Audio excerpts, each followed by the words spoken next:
Welcome to another episode of Classic Dallas Cowboys Talk with Sean Farrell. I am Sean Farrell. God is great all the time. All the time, God is great. Jesus Christ died and he rose again. Let's get into it. So, I was thinking about this the other day. What was the one loss during the Dave Campo era that finished Dave Campo as a head coach? Okay. We had just came off 2 straight 5-11 seasons. Okay. We had just came off 2 straight 5-11 seasons. And we opened the 2002 season versus an expansion franchise, the Houston Texans. Okay. Boy. I know Cowboy. I know old head Cowboy fans are. This is gonna be tough to hear. Yeah, this is gonna be tough to hear. But I asked the question again: what was the one loss that finished Dave Campo as a head coach? The first game of the year, when we lost 19-10 to the Houston Texans.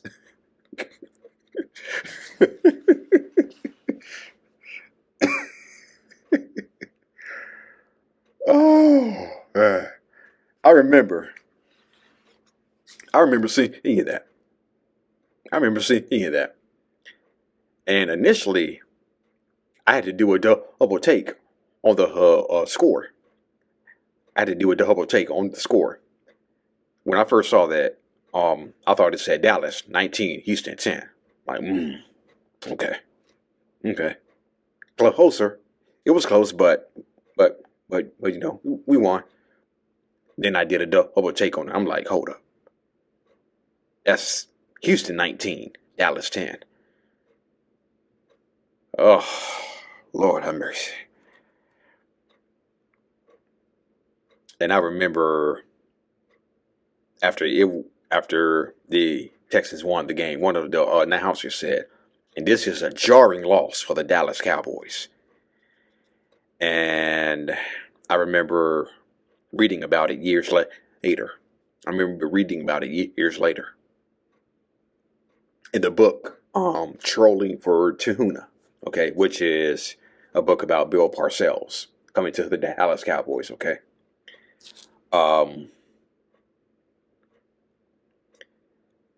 can't remember the name of the author, but he writes about that game. He says, Dallas 19, Houston 10. Closer than I thought. No, wait. The highlighted yellow team is the team that won. Houston 19, Dallas 10. Way to go, Jerry Jones. You're not even Texas's team. Okay. That's just how bad it was to lose to an expansion franchise, their first game. Okay. That's just how bad it was to lose to an in-state rival, an expansion team, playing their very first game. And I think the thinking was we should whip their ass. We should kick the Houston Texans' ass. Okay. But we didn't. And that's a game that really finished Dave Campo as a head coach. Yeah. I think that's a game that really finished Dave Campo as a head coach. And he gets fired at the end of the season. And here comes Bill Parcells, right?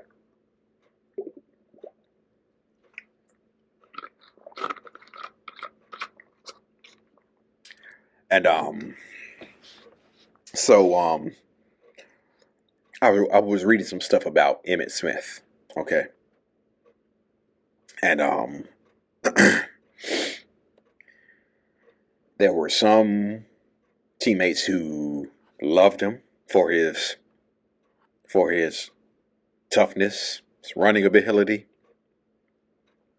And then there were other teammates who loved that about him, but they really hated his selfishness.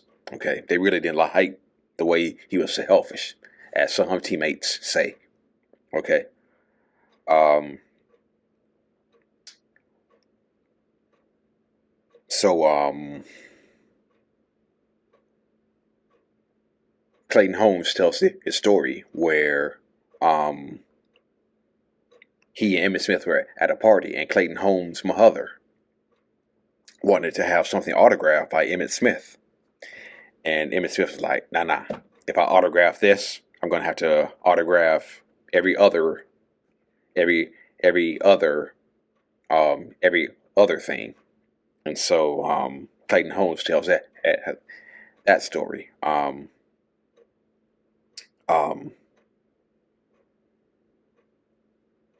Yeah, there were a lot of teammates who loved his toughness and running ability, like I said, but they were really ticked by his selfishness. Okay, there were a lot of teammates who viewed him as a selfish guy, or as Kenny Gant puts it. Kenny Gant puts it very simply. He says, Emmitt was just different. Emmitt was just different. Okay. So during the Dave Campo years, okay, Michael Irvin retired in 1999. Troy Aikman retired after the 2000 season. As one teammate put it, in those Dave Campo years, as one teammate put it, he was all about Emmitt. He was all about Emmitt. He didn't care about us anymore. Okay, that's what one teammate said, who didn't say his name, but they said he was all about Emmitt. Okay, and which made me go back and look at the players on that roster. Okay, outside of Emmitt Smith, Darren Woodson, Larry Allen, Dexter Coakley, Dat Nguyen.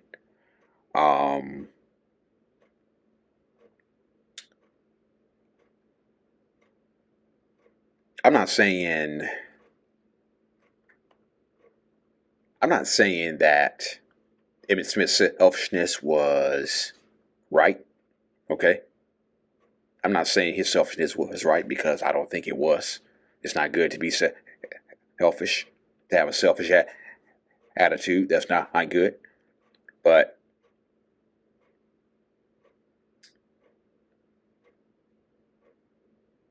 outside a handful of players on that roster that I just named, okay, Emmitt, Darren Woodson, Larry Allen, Dat Nguyen, Dexter Coakley, Roy Williams, who on that roster could you say was really committed to winning?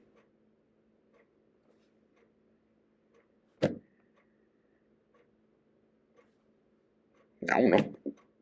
I don't know. I can't name nobody else on that roster who was really committed to winning. And I think when we made the trade for Joey Galloway, oh Lord have mercy, I gotta bring this up again. That trade for Joey Galloway, I think that set us back by at least 4 years. Yeah, 3 to 4 years, maybe 5. Okay, I think that trade, that Joey Galloway trade, that set us back 5 years. Okay, and yeah. Thinking about it, I think that Joey Galloway trade set us back 5 years. Okay, probably even 6, until we found Tony Romo midway through the 2006 season. Okay, I think that trade set us back for the next 6 years, because we were running through quarterback after quarterback after quarterback after quarterback after quarterback after quarterback. Okay, and I think if we did not trade those 2 number ones for Joey Galloway, I think we would have been better set at quarterback post Aikman, rather than going through Quincy Carter, Ryan Leaf, Anthony Wright, Chad Hutchinson, Drew Bledsoe, Vinny Testaverde, Drew Henson, Clint Stoner. Okay. All those quarterbacks we went through until we found some Tony Romo midway through the 2006 season. Yeah. I think that Joey Galloway trade set us back for about the next 6 years. Okay. And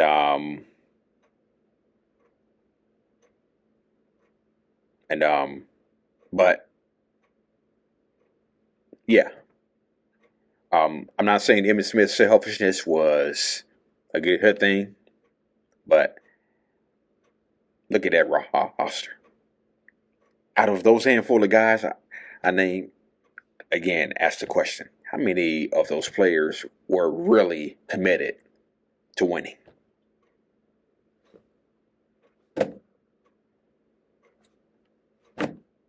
I don't know. I don't know. Yeah. So I would say the big thing, besides Emmitt Smith's selfish attitude, I would say that's small. That was a small part of the problem in Dallas. That was a very small part. But the larger, overwhelming issue, again, that Joey Galloway trade set us back for about the next 6 years. Yep. And eventually we got back on our feet with Tony Romo. And then we made the smooth transition into Dak Prescott. Okay, so, but yeah.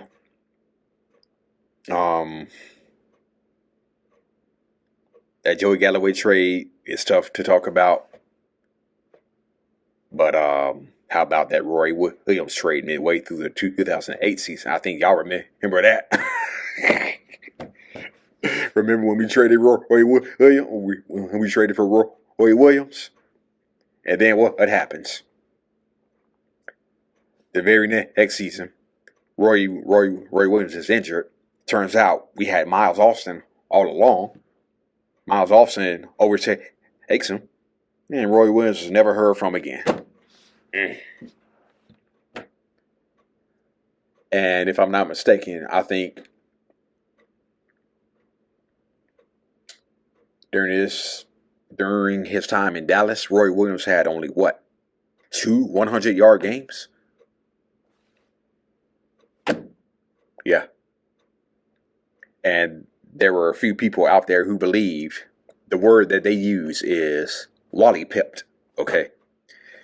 He got Wally pipped by Miles Austin when Miles Austin went for 250 against Kansas City when we won in overtime. Okay.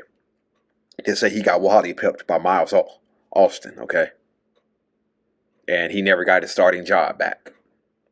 Okay, so who knows what it was, but yeah. All right, that's it. That's all for Classic Dallas Cowboys Talk. I am Sean Farrell. Wait a second. Before I get that out of here. Why are we breaking down over contract negotiate on who we negotiate with first? Okay. It is happening again. Cowboy fans are having a breakdown. We're having a breakdown because we're negotiating with Osa Igidua first. Okay. And we're melting down again. Oh, why are we negotiating with Osa Igidua? We should be talking with Micah first. Who gives a damn? Oh, come on. Who gives a damn? Y'all have got to chill out. Y'all have got to freaking chill out, okay? It doesn't matter who we talk with first. We're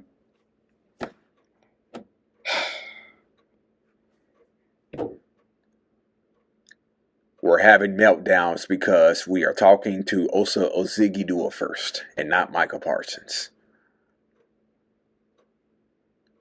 Y'all.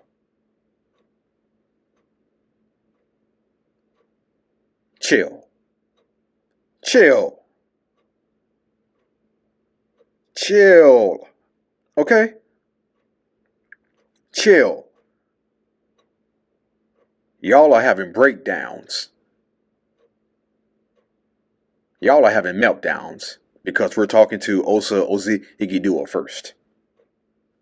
Really? You're having breakdowns over that?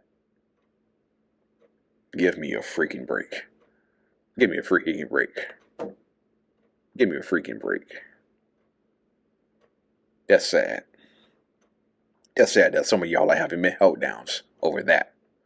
You're having meltdowns because we're not talking to Micah first. That's sad. Sad. All right. That's it. That's all for Classic Dallas Cowboys Talk. I am out of here. May God bless you all. Peace.